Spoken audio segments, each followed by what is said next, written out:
Boards of bloody Canada. Yep, it's a big one today. Glad this has happened to me, but the show must go on. You had a few things drop today. You had the Static Dress album, the Feeble Little Horse album, and the Turnover album. Albums you may enjoy more than I did, but I always knew it was going to be this today. Alright, it's me, I'm back again, and it's an absolute honour to say, just like to draw your attention to the new album by Boards of Canada called Inferno. In a month where Charlie XCX has said, Spring Summer 26, we're walking on a runway that goes straight to hell. Boards looks to be showing us a glimpse of this hell as we all end up in an inferno. Also, the timing of a 80-year heat record being broken is great. It really is Doomer season, boys. Now, I've been a fan of Boards for 24 years, since stumbling upon GeoGaddy in a record store in Glastonbury, of all places, on a random day out with the fam. Also got the Funky Porcini album that day as well. Actually, I was in my post-Bjork Air Aphex Twin era, so they were very easy purchases. And I mean, I deeply love Boards almost as much as Aphex. Upon noticing a few videos being made on YouTube using archive.org footage in 2008, I took it upon myself to join the trend, and it was I that did that airplane video edit for Corsair all those years ago on an earlier account. And I also joined a few hundred people online watching a secret live stream at that abandoned water park for Tomorrow's Harvest. I'm one of those fans. And here they are, over a decade later, with a new instalment to their fantastic discography, this time of bombastic modern production and lore and mood to unravel about where we are spiritually in 2026. What's on the menu today? Wanna child? We've got 18 tracks for you, running at 1 hour and 9 minutes. Starting with track 1, Intro It. One of the 3 singles we got before the album. A nice, small, aptly titled little synth number to ease you in and introduce you to the new experience, like popping in an education VHS at school in the 70s. It's very music has the right to children vibes. Prophecy at 1420 megahertz. Don't forget the megahertz. The first thing that struck me about this track when it dropped a few weeks ago was how it's got some sort of June Messiah vibes at the start before the huge drums and guitar production launch in, and these aren't the Bibio-style guitars that we got on most of Campfire Head Phase. These are those rare, big electronic guitars that merge with the synth at one point before the instrumental changes and we start to get that down-tuned voice. And I thought the last album was dark, but this is almost Aphex Twin level sinister. I Am the Gods, the ultimate resonance. And then we have track 3, Hydrogen, Helium, Lithium, Leviathan. Love the bending synth and reverse drums at the start, and then the drop comes in and it's so thick and heavy. I thought I was listening to Contrus for a second. Very tasty stuff. Sounds like a spiritual successor to Aquarius or Pete Standing Alone, on the synths at least. Some interesting key parts start turning up in the middle to try and make you forget the type of track you've been listening to before returning to those slamming drums and grinding dirty bass. We're off to a very good start. Any Capricorns in the house? Track 4, Age of Capricorn. Speak of the Devil. The sample of the televangelist is great, asking us to be cleansed of our sins. I wasn't expecting such a clear voice so soon in a Boards album. I like how kind of hopeful it sounded, both in key and message, but you just know there's those darker undertones. The holy water burns. And then we've got track 5, Father and Sons.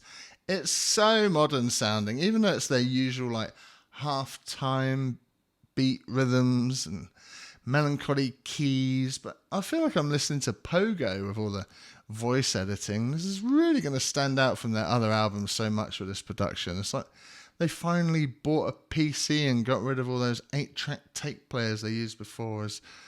The track, this whole monologue as well is hilarious. I love the Lord.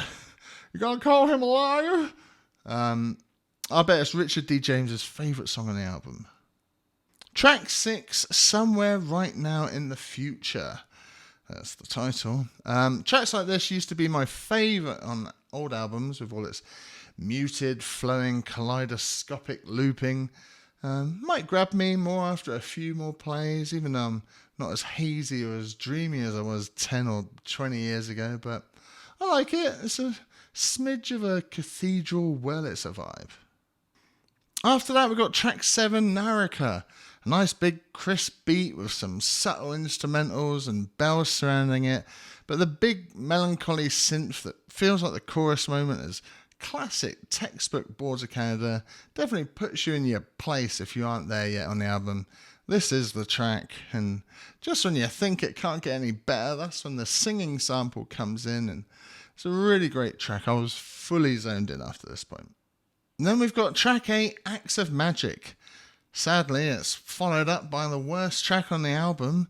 That said, it did get my sub working, shaking all the ants and dust around in a 1 mile vicinity with that pounding bass and kick. It did feel like a much needed break, but I'll definitely be skipping it.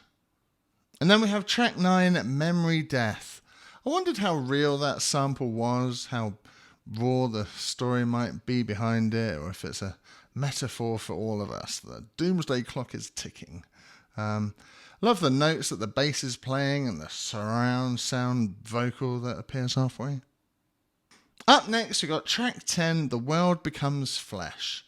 It's a slow build, this one, but it's crystal clear once it kicks in.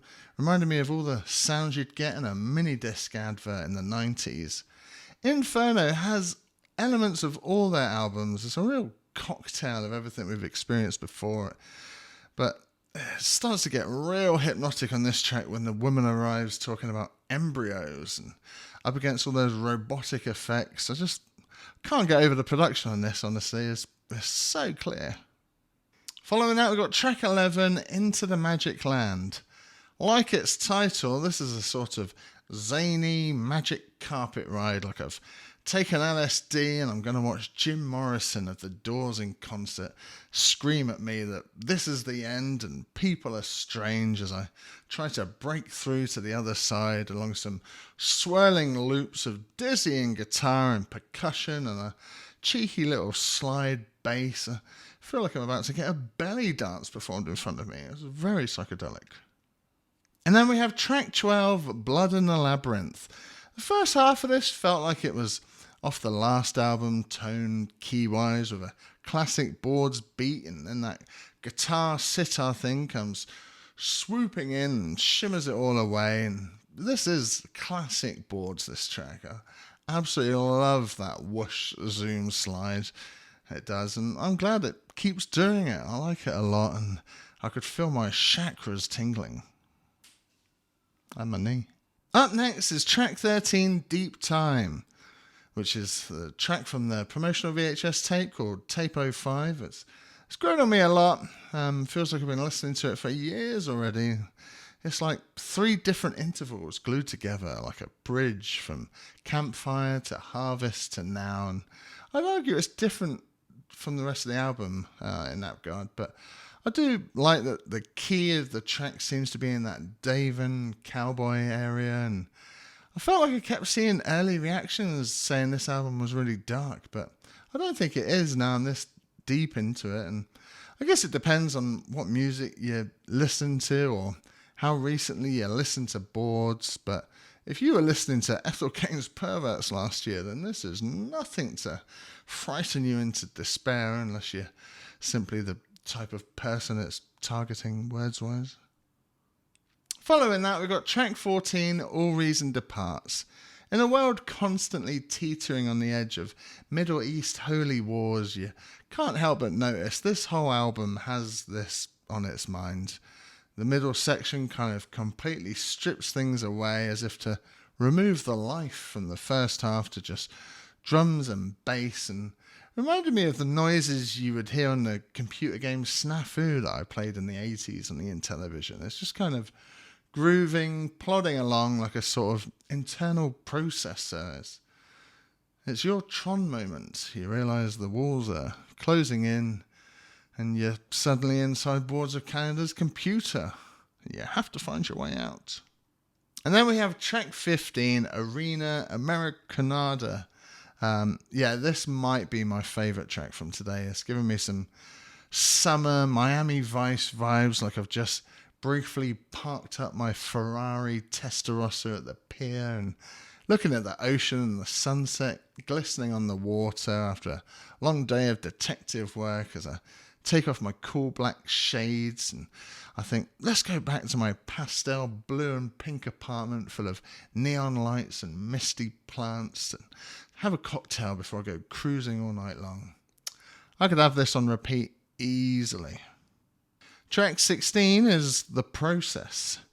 I feel like I've just landed at an airport and I'm walking along with headphones in, going to meet an old friend who's waiting for me at the jazz cafe opposite. You start to get emotional, and I absolutely love the chords that come in the second half. I wish the album had some more of them. Following that, we've got track 17, You Retreat in Time and Space. I was definitely ready to cry to this. I could just feel the album was building to this sort of moment. It brought all sorts of smells and tastes back to me like a forgotten memory. I like how light and airy it is, like it could have been off Moon Safari, especially being so bass-led and lots of plinky-plonky keys. It's a nice track, but surprisingly not the last one on the album. Last but definitely not least is track 18, I Saw Through Platonia. It's another breezy, ambient, minimal track again. These are usually my fave. I've said that before, and I actually do appreciate it ending on this. Your time is up, your hand slips and the castle fades away. You're back in reality, and we hope you enjoyed your stay, and thanks for flying Air Inferno. Was it all a dream, or was it just another wonderful ride from these two Scottish legends? Just sit in silence for 20 minutes before you press play again. Like I said, I can't get over how fresh the production is on this, and the tragedy of my channel is I'm trying to get my recommendations out quick in case anyone's completely missed this, and the algorithm and all that. But this is an artist that you have to stew on it for a few listens, so I hope you really sit with it and let it soak in, because it's the soundtrack of our times, and that is why it is my album of the week. So that's it. A lot of tracks, so I wanted to get through it. And got to do my end of the month video on Sunday, so no rush to the wicked. Let's freaking go.